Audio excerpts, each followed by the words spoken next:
told you more board members were going to come onto the program, and it's my pleasure to introduce one of the best and the greatest, Reverend Elder Jim Mitulski.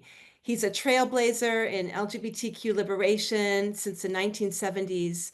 Jim has served congregations across the U.S., holds multiple denominational credentials, and has been a leader in MCC churches, the UCC, Disciples of Christ.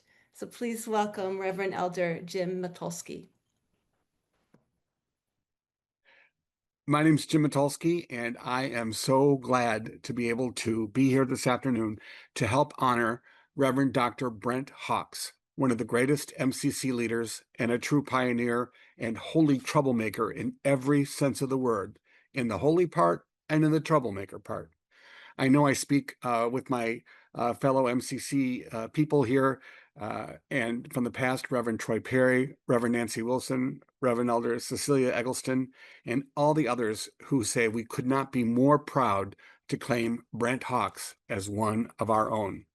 Reverend Dr. Brent Hawks, CM, that means Order of Canada, is the founder and executive director of Rainbow Faith and Freedom, and senior pastor emeritus of Metropolitan Community Church of Toronto, then and still one of the largest and premier LGBTQ serving congregations in the whole world, where he was at the forefront of ministry to the LGBTQ, intersex, and two-spirit community for over 40 years. On January 14th, 2001, he officiated at the first legal same-sex marriages in the entire world at MCC in Toronto.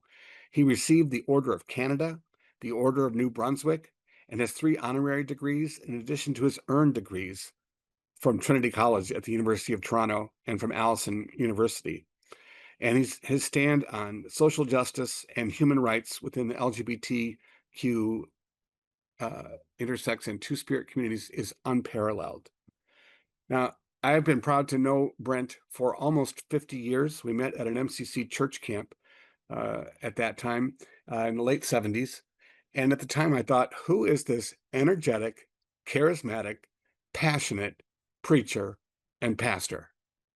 And over the 40 years that I've known him, 50 years almost, he has lived out that calling in every single way. He credits Reverend Elder Troy Perry and Reverend Elder Nancy Wilson for teaching him to be activist and pastor simultaneously, and he has embodied that throughout his whole life. I want to credit him for these many years of ministry that he helped people reconcile homosexuality and Christianity in the 1970s, which was his own struggle as a former Baptist. And then in the 1980s, he became an AIDS activist and hero. In the 90s and the period leading up to the early part of the 2000s, he championed civil rights for LGBTQ people in Ontario and Canada with implications beyond.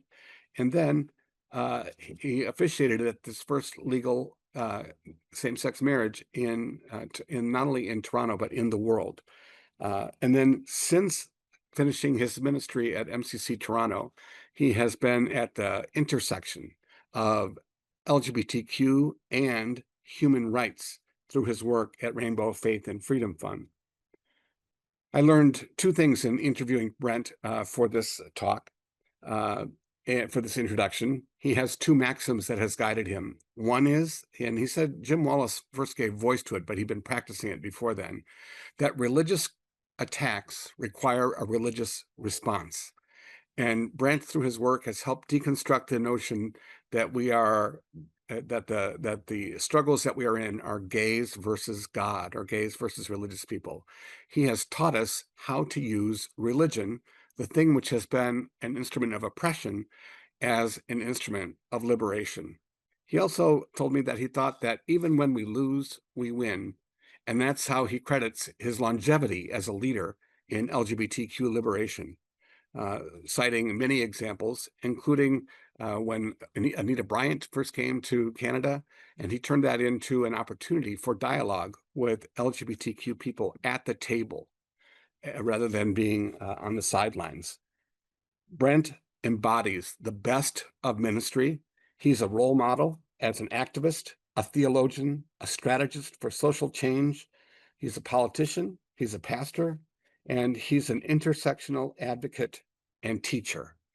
Through his work championing LGBTQ civil rights, he reminded us that sexual freedom is part of our liberation struggle. And he continues to evoke the best of what ministry can mean for people in MCC and for people the world around. I also want to honor his relationship, his lifelong relationship with John Spruill, who has been at his side, and they have been at each other's side in their lifetime journeys together. There is no Brent without John, no John without Brent. Brent, I'm proud to call you mentor, colleague, friend, and also role model, and so glad that you are being seen today for the troublemaker and the holy troublemaker that you are. Thank you, Jim. And I'm going to start my stopwatch because I have a habit of going over. And I want to thank the RAN team and the volunteers and the donors. And I just want to say to Rena, Nancy, Aaron, and in spirit to Dai, what an amazing, amazing honor it is to be accounted among you today. I'm sitting here in my office, and just around the corner there's a closet, and in that closet is a bulletproof vest. And there have been moments throughout my ministry when I've had to wear that vest because of death threats, etc. I have lived my moments of fear. However, there are LGBT people living in fear every day of their lives all over the world. Fear of being found out by their families and friends, fear of being kicked out by their families and faith communities, fear of being fired from their jobs, and fear for their own personal safety. If you take a trip and you're out of space and look back at planet Earth, there are no national boundaries. We have a responsibility for each other. And the scripture says, to much is given, much will be required. In Canada, and I think most of the countries in the world, religious-based homophobia and religious-based transphobia are alive and well. And in our research has shown that religious-based discrimination is alive and well in 4 major areas: faith, education, healthcare, and families. And Rainbow Faith and Freedom is working to confront that discrimination. Rainbow Railroad is an amazing organization that rescues people who were at risk around the world. And the previous head of that organization said to me, he said that his job was to rescue people from countries where they're at risk. And he pointed his finger at me and he said, Brent, your job is to change those countries so we don't have to.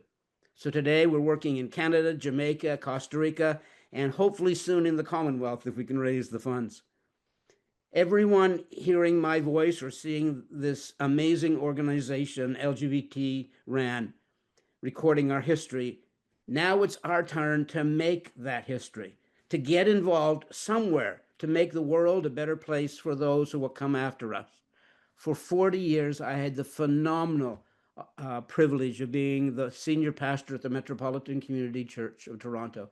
Every Sunday, walking down and standing behind that altar and remembering that there were thousands of LGBT people that went before us and around the world today who can't occupy that space.